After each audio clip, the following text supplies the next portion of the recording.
Flávio Prado, dá para dizer que o resultado de hoje, a atuação de hoje, foi um vexame da seleção brasileira? Não digo só, claro, pelo placar, mas pela atuação em si. Você considera um vexame, Flávio? Não, porque seria uma coisa de soberba achar que o Brasil não pode perder para a seleção de Senegal, e pode. Eles estão no mesmo bloco nesse momento no futebol.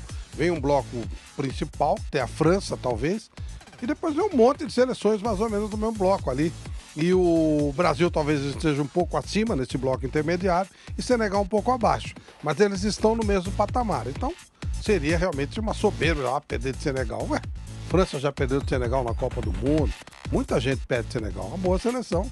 O Brasil teve uma atuação muito ruim. Realmente foi uma atuação abaixo do seu normal. Deveria render um pouco mais. Mas eu não chamo de vexame, não. É uma derrota. E, aliás, começou a virar mania, né? Norma. O Lian dava uma estatística aí, em 25 jogos o Brasil só perdeu 4 para os africanos. Só que dos últimos 3, perdeu os 3. Então já virou mais rotina do que vexame. Nilson César, esse dado que traz o Flávio é bastante emblemático e eu vou reforçar. A seleção brasileira enfrentou 3 seleções africanas após a Copa. Teve 2 derrotas para Marrocos e Senegal e uma vitória que foi contra Guiné. Com uma certa dificuldade, mas venceu ali no segundo tempo. E na própria Copa do Mundo, perdeu para Camarões. Eu tinha esquecido de Guiné. 4 jogos, perdeu 3 e ganhou de Guiné, é verdade. Perfeito, exatamente. E na Copa do Mundo, na última rodada da fase de grupos, perdeu para Camarões. Não interferiu na classificação, era um time diferente até naquela última rodada, mas conta também para a estatística esse jogo na Copa do Mundo.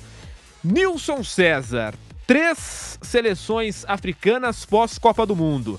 Derrotas para Marrocos e Senegal, vitória contra Guiné no sufoco e na própria Copa do Mundo, derrota para Camarões. É vexame esses resultados da seleção brasileira, Nilson César? Não, pelo nível de jogadores que nós temos na seleção brasileira, não tem nada de vexame. É que quando se fala em seleção, principalmente nós que temos um pouco mais de rodagem, a gente lembra de seleção brasileira com grandes craques, né? Vocês lembram, acho que é da seleção de 2002, que ganhou a Copa do Mundo? A seleção que ganhou a Copa do Mundo em 2002 tinha Ronaldo Fenômeno, tinha Ronaldinho, tinha Roberto Carlos, tinha Cafu, tinha o Rivaldo, né? É a última seleção que ganhou uma Copa com um grande jogador. Nós não temos mais, entendeu? Porque também no mundo caiu muito a qualidade técnica do jogador. Eu não acho, eu acho, por exemplo, o Senegal hoje bem melhor do que há 2 décadas atrás. Bem melhor, pelo contrário, evoluiu. Ontem eu discuti isso com o Paulo Vinícius Coelho, com o PVC. Eu falei, PVC, peraí, a seleção de Senegal que vai jogar com o Brasil é uma seleção bem melhor do que 2 décadas passadas. Então não teve uma involução técnica no mundo, não. O Brasil teve uma queda técnica. Hoje o Richarlison, ele se arvora em ser jogador, o camisa 9, homem gol da seleção. É o Richarlison, reserva do Tottenham, nem joga. Mau jogador nota 6, 6,5. Então nós temos um monte de jogador 6, 6,5 na seleção. E nós temos o Vinícius Júnior e o Neymar, que são 2 jogadores diferentes. Então a gente torce que esses 2 jogadores diferentes estejam no ápice na próxima Copa. Porque senão a chance da gente sair numa oitavas, assim, é muito grande. Se o Vinícius e o Neymar não estiverem no ápice, com esse bando de, como diria o Israel, como é que ele fala? Mulambada. Com esse bando de mulambada que nós temos no futebol do Brasil, a chance de sair na próxima Copa em oitavas de final, mesmo com o Ancelotti, é enorme. Porque quem é melhor? Senegal ou Brasil? É incrível, a seleção do Senegal é melhor que a seleção brasileira. É melhor. Só um bobo não percebe que o time de Senegal é um time mais pronto e um time melhor que a seleção do Brasil. Então não tem surpresa nenhuma pra mim, não. Exatamente, eu entendi o ponto de vista do Nilson. Ele não considera vexame por já esperar que a seleção brasileira está no nível hoje inferior a Senegal, já sendo uma crítica, né, Nilson? E aí você cita jogadores, você falou do Richard, exatamente. Jogador brasileiro, não tem mais, rapaz, o protagonista, aquele que você fala, não, esse aqui é um baita jogador. Você viu o meio campo do Brasil hoje?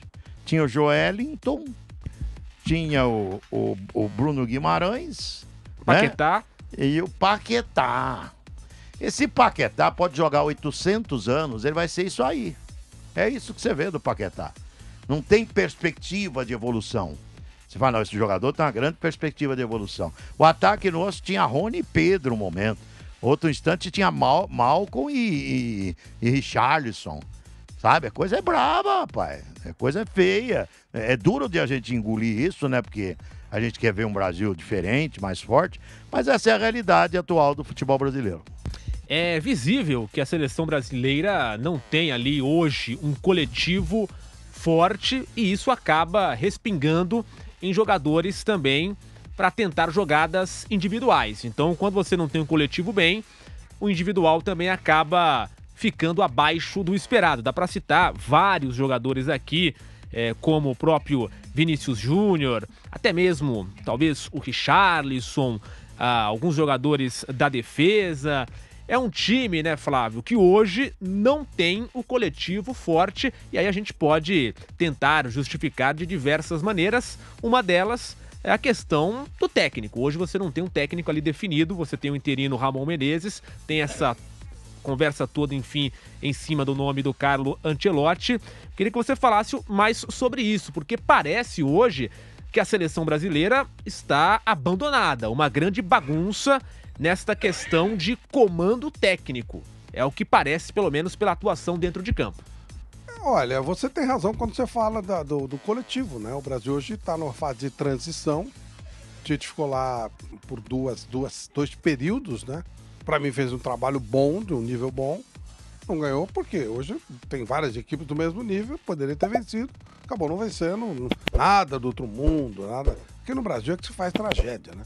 O pessoal acha que o Brasil no futebol é o que os Estados Unidos são na NBA e não é o caso.